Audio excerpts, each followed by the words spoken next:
Hey everyone, this is Corinne Lafont, your favorite radio host, your only radio host, and favorite girl, of course, broadcasting to you from the lovely island of Trinidad and Tobago in the Caribbean on Between the Lines. And you know how we do it here on Between the Lines. We're always grateful, or I prefer to say thankful. It's raining here, and I'm thankful that it's raining here. It's a beautiful day. It has been raining here for about some weeks now. And it's been raining more and more, a lot of wind. Sometimes it comes with a lot of wind, but I am so thankful. It keeps the place green, luscious, nice, fresh, clean, washes away everything. Yes, and keeps the air clean and fresh. And I'm alive to be able to witness and experience that. Isn't that awesome? It's cold, it's wet, it can be murky at times, but I'm still thankful. Yeah, keeps everything cool and it brings a different energy, yeah, to you, a kind of somber, relaxing energy. So yesterday I didn't do anything at all. I know, I'm allowed. I didn't do anything at all, and I just bask in the moment. I was actually doing some soul train on YouTube with DJ Cassidy. Okay, I was grooving, and then I took in a little bit of a movie and just chill. Yeah. So I highly recommend DJ Cassidy. What does he call it? Pass the mic. Pass the mic. It's nice. Check it out. Check it out. You see next to me, Leah Forney. Leah Forney is here with me. Isn't she awesome? So we're talking today about Hey Queens, Thrive. Hey Queens, Thrive. And you see two queens here today. Two queens are here today to represent all the queens in the world, no matter what color you are, shape, size, ethnic background, racial I don't care what you are. Once you're a queen, you're a queen. And you don't need to wear a crown to be a queen. It's not the crown that makes the queen. Let's just get that clear. It's not the crown that makes the queen. Okay? So we're going to talk about that. We're going to talk about that. And let me tell you a bit about Leah, and then we're going to get straight into it. So Leah Forney is a native of Queens. She is currently residing in Maryland. She learned early on the importance of having a relationship with Jesus from her maternal grandmother who raised her in church. As she continues to accept the calling that God has placed on her life, Leah is open to seeing where her gifts and talents will take her. She has released 7 books over the last 4 years. She's a podcast host of Hey Queen. So clearly a lot of other queens are over there. Hey Queens, right, which is what our topic is about today. She has been blessed to be featured on 47 different media publications, including but not limited to internationally streamed Decide to Move podcast and the CEO Wife Experience podcast. You can follow Leah on many social media sites, including Facebook, Instagram, LinkedIn, and Twitter. Yeah. So welcome, Leah, to Between the Lines. Thank you for having me, Corinne. I'm excited to be here. First of all, Trinidad and Yes, Tobago is it's like good to on my have. bucket list of travel places. So it is exciting to actually be interviewed out of Trinidad and Even if Tobago it's because now I really have to come. That's right. That's right. Bring your umbrella, bring your raincoat, or don't bring any of that. Just come and bask in the rain. Forget the umbrella, forget the raincoat, because you want to really feel the rain on you. Yeah? Yes, That's awesome. yes. And we welcome you. Anytime you're ready, you just come. It's just because of COVID. It's a little bit technical and harassing, but as soon as everything has settled down, hey, come on over. Come on over. We'll run in the rain together. How is that? That'll work. It's a date. So, Leah, we're talking about Queens. We're hmm talking about Queens and not Queens, New York, the place. And I don't know if Queens live in Queens, New York, which is why they named it that. But we are Queens here today. We are Queens here today. Yeah. So I want to find out from you, how do you define what a queen is? How do you Yeah. recognize a queen? So I think for me, a queen is a woman that is unapologetic about who she is. She is confident. She is strong. She is resilient. She don't take no mess. And she's a no holds barred kind of woman. Like she's gonna say what's on her mind. She's gonna tell it like it is. And that to me is a queen, someone who's a boss, who, she's not waiting Yeah. for the seat at the table. She's bringing the whole table and chairs with her, because she's not going to wait for somebody to allow her to have the opportunity. She's going to create her own opportunity. I like that. I like that. She's not waiting on the table. She's bringing the whole table. Damn. Now listen. Yeah. Listen, Leah. I'm listening to you. Now, if a man is listening to this or some other person who may not consider herself a queen and is intimidated by that, they will say, she's too bold. She's aggressive. She's all Mm-hmm. that and a bag of chips. Who does she think Mm-hmm. she is? That's the kind of Mm-hmm. feedback you get. How do you respond to that? Yeah, so for me, I'm one of those people that I have learned that everybody doesn't deserve a response. Everything doesn't deserve a response, right? I'm going to be who I am regardless. And I think a true queen understands her gift and her talent and her crown, and understands that I don't have to always respond to you. And if you feel that I'm bold and I'm aggressive, then so be it. And I'll probably be even more bold and aggressive and every time I enter a room. So yeah, everything doesn't deserve a response. I love that. And that's what I say to people too. And I am so glad that you're on my show, actually endorsing, confirming, validating, supporting that. You don't have to give a response for everything. So when you're questioned, when somebody challenges you or bring some negativity or toxicity in your space, you don't have to respond because that's what queens do. You know Mhm. who to answer, who not to answer, how to react. You don't have to give an explanation because what? You're a queen. You're That's a it. queen. Yes. Hmm. I agree. I just and think and it's queens okay. know. It's Yeah, and I okay. think queens know how to sit on their throne. I think about the Queen of England, like she's just gonna sit on her throne. She understands that certain things and certain situations are beneath her. And so I'm not gonna give you that energy because it's beneath me. Leah, I'm loving you. Certain things are beneath her. It's just like, oh, I, I am really not going to spend the time to do that.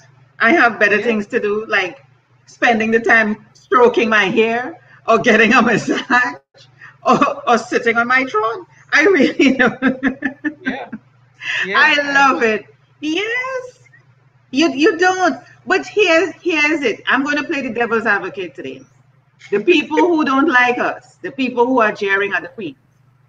And here's what they will say: oh, you think you are all that? You are too aloof. Why don't you step down and just be like everyone else, and get Mm, along so that more people would like you? Why yeah. you're actually eliminating a lot of the people who can like you. You're actually pushing away people who can like you. What do you say to Mhm. that, Leah? So for me, I would say that as long as God likes me, I could care less who doesn't like me. Long as I'm good with him, I'm perfectly fine about who doesn't like me. I tell people all the time, like the Bible is clear. God says that if they hate me, they'll hate you. So as long as I'm clear on the fact that everything that I do honors him and he's content, then I'm fine. I'm not put on this earth for you to like me. I'm not put on this earth to please you. Leah, give me a moment. Leah, just give me a moment. Just give me a moment there. Leah, I'm going to put you off my show. I'm going to put you off my show. Let me tell you why. I'm going to put you off. I'm going to stop speaking to you, Leah, because you don't want other people to like me. You do, you right? God is not enough, Leah. Okay, okay. I need people to like me, Mm, to call me up, text me, take me out, be around me. I need it. God is not yeah. enough, Leah. What are you saying? I say that you need like-minded people. not just anybody, right? You need people that are going in the same direction you're going, that are thinking on the same level that you're thinking, that desires the same things you desire. That's the people you need, because together we're going to do things that are going to be beneficial for both of us, but also glorify the kingdom of heaven. You don't need just everybody. You need those that are designed to walk with you. Even the Bible tells you that how can two or three walk together unless they agree? Leah, I'm going to put you off my show. I'm going to put you off my show. Leah, you are saying, Leah, you are saying that I need like-minded people. So then I only want people to agree with me then, Leah. People who are yes to Mm, Corinne, yes to Leah. mm, Yeah, I only want the people to be agreeable with me. I don't want anybody to be against me. You know, the kissasas, the one who would only agree with everything I'm saying. That's what you're saying, Leah? So there's a difference between like-minded and yes men, right? So like-minded people are people that are going to hold you accountable, right? They're gonna hold your feet to the fire. Those are the people that when you are slacking on the things that you said you wanted to accomplish, they're gonna be right up in your face, like, girl, hey Mm-hmm. queen, hey, you said this is what you're gonna do, and now Hey. I'm going to, hold you accountable to it. Whereas yes men are those people that, like you said, you just want them to agree with you. Don't tell me I'm doing something wrong.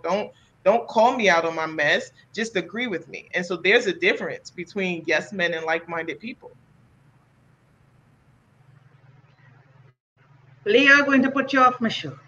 I'm going to put you off. How many times I said that now? It's about 3 or 4 times. I kind of lost count because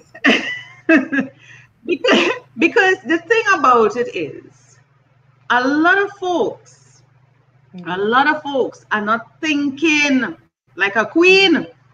Yeah. and we're targeting women here, but they are also men. Let's call them kings because it's men. Yeah, there Mm-hmm. are people, human beings that are walking around limiting themselves, Leah, and they Yeah. don't know why they are being limited. They're Mm-hmm. not looking at the people they are surrounding themselves with. They're not looking at the activities they're getting themselves involved in. Yep. They're just not conscious. They're Mm-hmm. not realizing, like you said in the beginning, once God is once God loves you, I mean, Mm-hmm. really, what else do you need? What Yeah. else do you need? You don't have to prove anything to anybody because God Mm-hmm. accepts you as who you are. So Yep. why you need to keep proving? And in the earthly form on this earth, you find yourself having to prove to people. So you Mm-hmm. prove to John, you prove to Jack, you prove to Jane, and Mm-hmm. you're being different things to different persons. After a Yep. while, you don't know who you are. What are Mm. you? Who are you? You look in the mirror, Yeah. you can't recognize. You're like, wait a minute. You're being so Yeah. many different persons to different Mm-hmm. people in different circumstances when you could just be Mm-hmm. you, your That's authentic it. self. But the Yeah. problem is, Leah, people are not accepting of authenticity. They want Mm. you to shape shift, Yeah. to shape shift, and to what is the word now? It just came into my mind and went out. But it's like morph, yes. Morph into Mm-hmm. what they want you to be. I've had people say to me, Corinne, relax, as if I'm not relaxed. You're too tense. Why can't you just speak like everybody else? You know, the text language. Why can't I be this? And then when I ask, why Yeah. should I do it to make them happy? I'm like, excuse you, I'm supposed to Yeah. do this to make you happy? Mm. So whatever I do is to please you. So you could be comfortable. So what about me? That's it. I must That's it. shape shift, morph, come out of my authenticity so that you could be comfortable. I don't think so. I don't think Yeah. so, Leah. I agree. I agree. I think many people Yeah. are dealing with a identity crisis, so they don't know who they are. Um, they're all over the place, right? their identity is literally saturated Yeah. in people, places, and things, right? So the more degrees that I have, the more friends that I have, what my parents say I Yeah. am. And it takes I was once that Mm. person, believe it or not, where my identity was so Wow. saturated in how many degrees I had, how many friends I had, who I was in a relationship with at the time. And it took me to get to a place where in therapy, my therapist pointed out to me that I had never been happy because my happiness was connected to people, places, and things. And the minute I came to that truth and started really soul searching and figuring out what makes me happy and then doing more of that, then I no longer cared about my identity Hmm. being connected to other people. I cared more about my identity being connected to the things that make me happy and please God. So let me ask you this. Let's delve a little bit deeper into that story, your Hmm. story. What are some of the things you started recognizing? Because you this is who you were before. If you were not, what was that trigger, that catalyst that that sparked something in you for you to realize something is off? Because if you're Yeah. accustomed on a path and you're not aware that something is wrong, you will continue doing it. You think Yeah. this is Yeah. the way. So what it is that triggered you to question or seek help or whatever? And what was some of the behaviors and attitudes coming out of you? Because I want you to share that so that persons can, when they hear your story, they may hear themselves and say, wait a Yeah. minute, if that's what's happening, that's what I'm going through. So what are some of the behaviors, attitudes, interactions that were going on that made you say, take a step back, and start to Mhm. look at yourself? Yeah, so for me, I have a lot of childhood trauma because I grew up and my parents were both addicts. My mom did drugs since I was 2. My dad was always an alcoholic and in and out of prison. So from birth, it was kind of like predetermined that I was going to have all these issues with my life. But I would say the first thing was I was an angry kid. Like I was a kid who, would just fly off the handle. And I remember my grandmother saying to me that her fear was either I was going to end up dead or in jail because of my anger. Because I would just have these moments where I would lash out and I would, go into these rage fits and want to break stuff. So I was that kid, which is how I actually got into writing to kind of release those emotions. But so it was anger, it was, doing things that were promiscuous as I became a teenager, trying to find love in all the wrong places. It was, hanging out with the wrong crowd, hanging out with people that really weren't going anywhere or doing anything productive, but because they were considered cool, I wanted to hang out with them and be a part of what they were doing. It was, really my identity crisis, I would say, started as a teenager, like just trying to fit in, knowing that God created me to stand out. Now I know that, but as a kid, I just wanted to fit in. So just cutting school, just doing stuff that wasn't how I was raised. And so what shifted my mindset, because I truly believe it's a mindset, is that as I got older and life started happening to me, so I started dealing with, my own personal issues around healing from my childhood.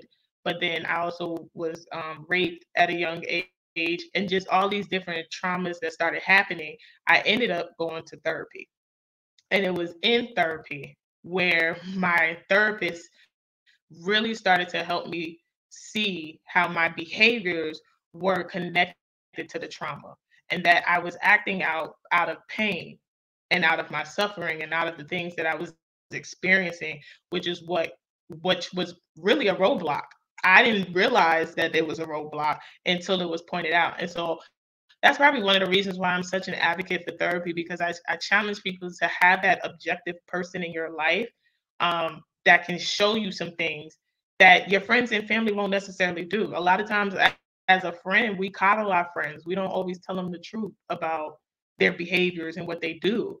Even as family members, we do the same thing because we don't want to hurt them. So sometimes you need that objective person, that therapist, that can come along and point out how this behavior is connected to this issue and really help you to start to get to the root of the problem.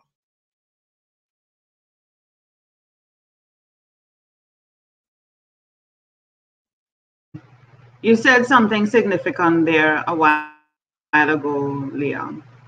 Society wants you to fit in, but God wants you to stand Mhm. out. Yeah. And a lot of us are afraid of standing out. Mhm. And you see, what we go through is nothing new. Biblically, the people that God selected were also scared. They were Yeah. scared, scared shit. Yeah. When God called on them to do Mhm. things, they Yeah. ran. All of them ran. They questioned. They said, no, not me. Look the man over Mhm. there for that. Look the woman over there for that. Not Mhm. me. Not me. Yeah. they Yep. did it. It wasn't no different. The Bible makes it sound, I mean, we look back and it makes it sound as if, oh, they just took it on and ran with it. No, it's the same challenges as we do today. They're humans, Yeah. not me. Look the person over there. That person is better suited. They're more qualified. Yeah, not me. I am impure. I Yeah. wouldn't know what to do, how to start. And they would run, they would make excuse, they would try to hide, but you can't hide from God. It don't matter where you go, you can't hide. Yeah. So he wants you to stand out. And standing out is something people are afraid of doing. Why? Because it means you would be different. You're running against the Yeah. grain. You're Mhm. questioning. You may not have many friends. You will not have a lot of Mhm. people who like you, but you will Yep. have people who will respect you. So you Yeah. have to decide you want to be liked or you want to be respected. Mhm. Yeah. That's just how I see it. You want to be liked or you want to be respected. Mhm. You could even get both. You could be liked and respected. You could get both. It's not an either or. But you Yeah. have to decide who you want to be and stop trying to be everything to everyone and just be you. Because let me tell you, it is tiring. Oh It yeah. is tiring to be everything to everyone. Mhm. When Yeah. you could be who you are, Jane could be who she is, Jack could be who he is, and everybody is happy. I accept Jack, you accept Jane, they accept me, Yeah. I accept it. We're That's good it. to go. We're good Yep. to go. My word, but we have been so programmed, Leah, growing up to Mhm. fit in, school to fit in, the Yeah. uniforms, the everything is just a way for you to fit in, look the same, act the same, be the same. If you try to be different, they're like no, and they punish you for being Yeah. different or being Yeah. unique or being yourself, however that you want to term it. You are punished. Yeah. I But think I am people box you seeing, and I in. don't know if yeah, I don't know if you're seeing a change happening in society, a change happening in the world. I'm seeing it more openness. I don't know if it was forced upon them for you to accept people because they fought for that. I don't know. Yeah. What are your thoughts on that? Yeah, I definitely see a change. I think that people are becoming more open-minded um and accepting. Mhm. I know for me, I tell people all the time, I don't have a heaven or a hell to put you in. So who am I to judge, right? Because I That's don't have no right. place to put you. So I have no judgment on you. And I also tell people, the Bible is clear. We are to love one another, but dislike the sin. So it's a separation that has to happen. Like I can love you and accept you, but I can also tell you the truth that hey, if you drinking this alcohol 20 every day of the week, this is not, the right thing to do. Like I can call Yeah, you out on it.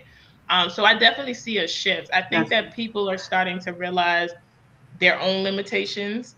I think people are starting to realize the boxes that they have allowed people to put them in because we serve a God that's limitless. So if we mhm. serve a limitless God and we're Yeah, supposed to be his followers and his believers, then that means we are limitless. So I think that people, especially women, we are seeing such a rise in women that entrepreneurship and in every other area that is like, you're not going to keep boxing me in. I will find a way to break and shatter the box and shatter the glass. We see that happening all across the globe and it's amazing to see because for so long we have felt like all we could be was like a Yeah. mom, a stay-at-home wife, a caregiver. And now we're seeing that there's way more to us than just that. Yeah. The labels. Everybody puts a label. There's a label on you, an identity, like you say, this is what you are, fit into that box, fit into that space. Keep going with that. And if you do otherwise, it's like, how could you? How could you? Yeah. You're supposed to be this. I don't know who that is. Sometimes people are so accustomed with you a particular way. They're like, since when? Who is this person am I talking to? Since when you like that? So they never Yeah. knew because you didn't get a chance to expose it or to share because it was dumbed down. It was dumbed down, but it's Hmm. a passion of yours that you just kept quiet. So now Yeah. that you have decided to come of your own and little by little you come of your own, it's like you start to show little things about yourself that they never knew about you. And you never even discovered about yourself as well. So it's new to Yeah. you, you know? Wow. You have some wonderful books on Amazon. Let me see if I Hmm. can pull up a page here and bring up Amazon. Just give me 1 second while I'm doing that. Share the screen here.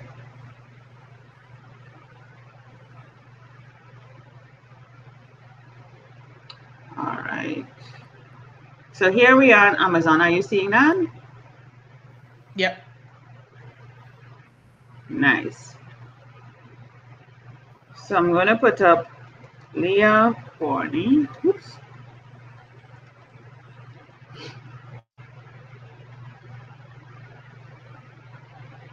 And these are your books here.